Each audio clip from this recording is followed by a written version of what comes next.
Hello and welcome to the Auto Loons channel, where we are back with another episode of Small Cars, Small Reviews. Today's diecast model is quite an unexpected one for a variety of reasons. This is a 1x32 scale model of the Lykan Hypersport. The unexpected bit about it is that I can't explain why I bought it. It's the wrong scale for my collection, it's made by a completely random manufacturer, and it's for kids, so it has that pullback action that actually makes an annoying noise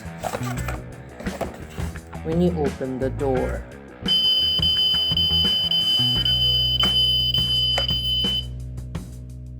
Yuck.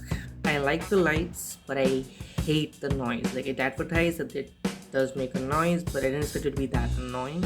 I'm going to be taking out the batteries for the rest of the video, which means I'm going to take it off this semi-decent display stand as well. Another thing wrong with this model is the color. It's white, the least suitable color for a car that is most recognizable in red, thanks to the Fast and Furious movie franchise. Unfortunately, I didn't have the choice of selecting the color when I was buying it off Amazon. Anyway, that's the unpleasant stuff done with. Now let's talk about the redeeming features of this diecast model. Most F&F cars, Fast and Furious cars, are exclusive to the Jada Toys franchise, and I have not been able to get my hands on a fairly priced example for the longest time. At this point, I don't even want it in my collection, but I really wanted to do a video on the car itself. So when I saw this pop up while scrolling through Amazon for other diecasts at a relatively inexpensive price, I thought it was worth the plunge. The detailing and the feel of the car isn't too bad given my low expectations, and the fact that the doors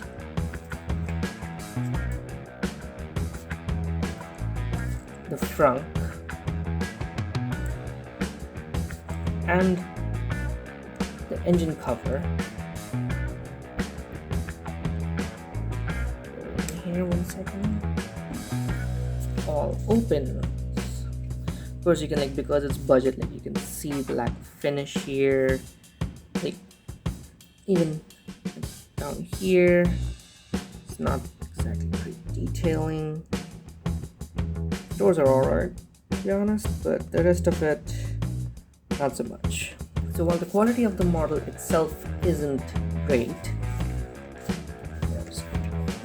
60 and a few, the attention to detail is okay for its price. The doors open as they should.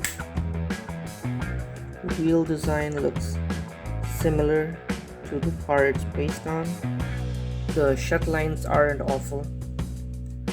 See with the front bit, it's not like there's a massive gap there. You got the doors, it's not too big a gap.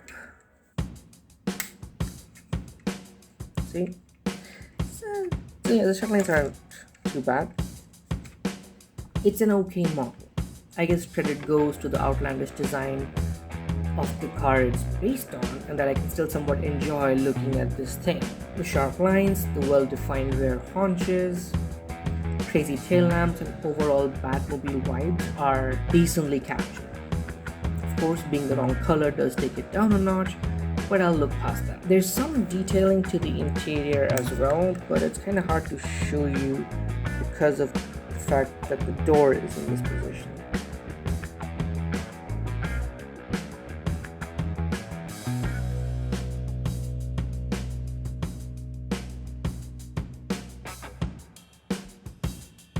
I do like these sort of completely nuts suicide doors that open up like butterfly doors. It's like a Lamborghini door fitted on the wrong end of the car. The detailing is okay, even the V-shaped sunroof element is there with clear plastic. Can't get a good look into it.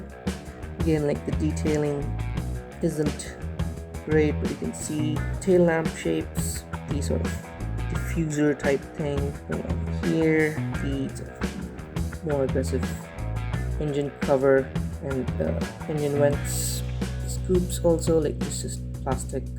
This is really poor plastic. But I think that's enough about this model, which I'm okay with, but I'm not gonna recommend it. Now let's talk about the car it's based on. Famous and very rare Lykan Hypersport. It is the work of W Motors, a performance luxury car brand based in Dubai, United Arab Emirates. Brands from the Emirates are somewhat infamous for all talk and little to show for it, and W Motors showed promise of stepping away from that poor public image. Established in 2012, they showcased the prototype model of the Hypersport in 2013, and then it became the poster car for the Fast and Furious 7 movie as the hypercar that gets jumped from one skyscraper and then through two more. However, the first production model came out in 2014, the whole road legal version, and at a price tag of $3.4 million. The crazy design and all carbon body wasn't the only reason for the cost, as there was some Middle Eastern madness in the detail. The headlights were embedded with actual jewels. Its titanium LED blades had 440 diamonds. Actually, buyers could opt for other precious stones like rubies and sapphires to be integrated into the headlamp unit or elsewhere in the car based on the color chart. In the cabin, it was set to feature a holographic display system with interactive motion sensors, thanks to all that extra faff of look at me. This thing had a curb weight of just over 1500 kilos, despite having an all-carbon body.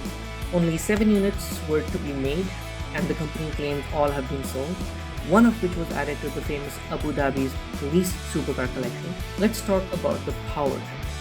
The Lykan Hypersport engine and drive system came from a more prestigious brand called Roof Automobile. It's a German tuning outfit that's most famous for their work on Porsche, which make them more special and faster. So the Hypersport gets a 3.7-liter twin-turbo flat 6 made by Roof, and the claimed output was 780 horsepower and 960 Nm of torque, all to the rear wheels. The rear mid-mountain engine was made it to a 6-speed sequential or manual sequential gearbox, and the official performance time as claimed by the manufacturer were 0 to 100 kph in 2.8 seconds, 0 to 200 kph in 9.4 seconds, and a top speed, depending on how you do the gear ratios, 395 km/h. It's worth noting that no independent has yet had the chance to test and verify either the engine output or the performance times. So we just have to take their word for it, and the one time they took it out for like a public viewing thing on around the Abu Dhabi racetrack, they said they achieved those figures. So it's up to you whether you take them at their word or not. Cast aside the shadow of doubt surrounding those claim figures and that ridiculous pricing, the Lykan Hypersport is definitely a striking creation. It has muscly proportions, and all the edge lines make it look like it's going quick even when it stood still.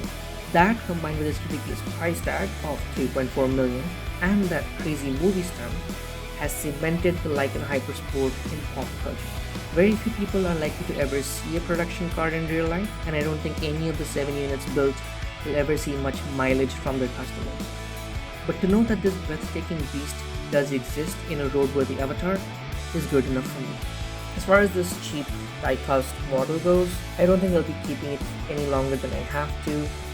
It's not nice to hold, the noise it makes is too annoying, and it just doesn't fit into the collection. But I'm glad I was able to do a video with it, and hope you guys liked it. Be sure to leave a like on the video if you did enjoy it. Let me know in the comments what you think about the Lykan Hypersport, and also what you think about cheap but okay looking diecast models. Subscribe to the channel for more Auto Loons content to come, and be sure to check out the Auto Loons blog, link in the description, for car news and F1 stuff. Thanks for watching. Ciao.